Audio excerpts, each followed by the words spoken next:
ভাইয়া ইনকিলাব জিন্দাবাদ।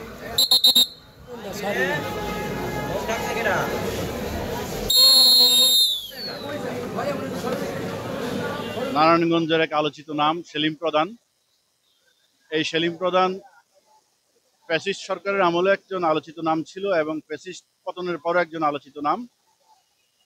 একজন বিশিষ্ট ক্যাসিনো ব্যবসায়ী হিসেবে যে পরিচিতি লাভ করে এবং মাদক ব্যবসায়ের সাথে জড়িত।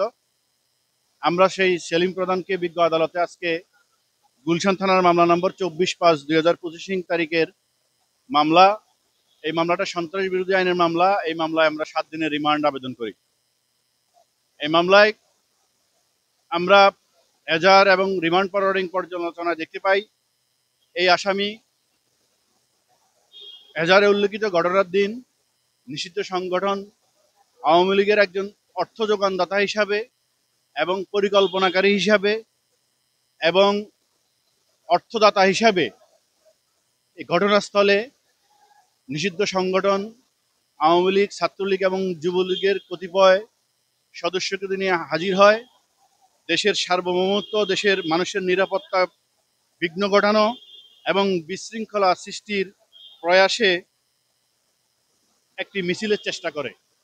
সেখান থেকে আমরা কিছু আসামিকে গ্রেপ্তার করতে সক্ষম হই এবং সেই আসামিদের তথ্য উপাত্ত দেওয়া তথ্যপত্র বিশ্লেষণ করে এই আসামিকে শনাক্ত করি এবং এই আসামির নিকট থেকে মামলার তদন্তের স্বার্থে এই আসামি ঘটনার সাথে জড়িত এবং পরিকল্পনায় কাকে কাকে অর্থ যোগান দিয়েছে এবং বাংলাদেশের কোথায় কোথায় থেকে এই উপস্থিত গ্রেপ্তারকৃত এবং পলাতক আসামিদেরকে হাজির করেছে বিশৃঙ্খলা তৈরির জন্য, সেই পলাতক আসামিদেরকে শনাক্ত করার জন্য এবং অর্থদাতা, নির্দেশদাতা, হুকুমদাতাদেরকে আমরা শনাক্ত করার জন্য এই মামলায় 7 দিনের রিমান্ডের আবেদন করি। বিজ্ঞ আদালত আমাদের রাষ্ট্রপক্ষের বক্তব্য শুনে এবং আসামি পক্ষের বক্তব্য শুনে 3 দিনের রিমান্ড মঞ্জুর করে। আপনারা জানেন এই আসামি শুধু এই সন্ত্রাস বিরোধী কার্যক্রমেই জড়িত নয়, এই আসামির পিসিপিআরে আরও একাধিক মামলা রয়েছে যেগুলো বিচারাধীন রয়েছে। এই আসামি একজন মাদক ব্যবসায়ী এবং বহু বিবাহে আসক্ত এবং দখলদারিত্বে তার রয়েছে বিশাল প্রতিপত্ত, মানি লন্ডারিং এবং বৈদেশিক মুদ্রা নিয়ন্ত্রণ আইনে আসামির বিরুদ্ধে মামলা রয়েছে। সেই মামলাগুলো তদন্তাধীন। আমরা বিজ্ঞ আদালতকে সেই মামলাগুলোর বিষয়ে উপস্থাপন করেছি।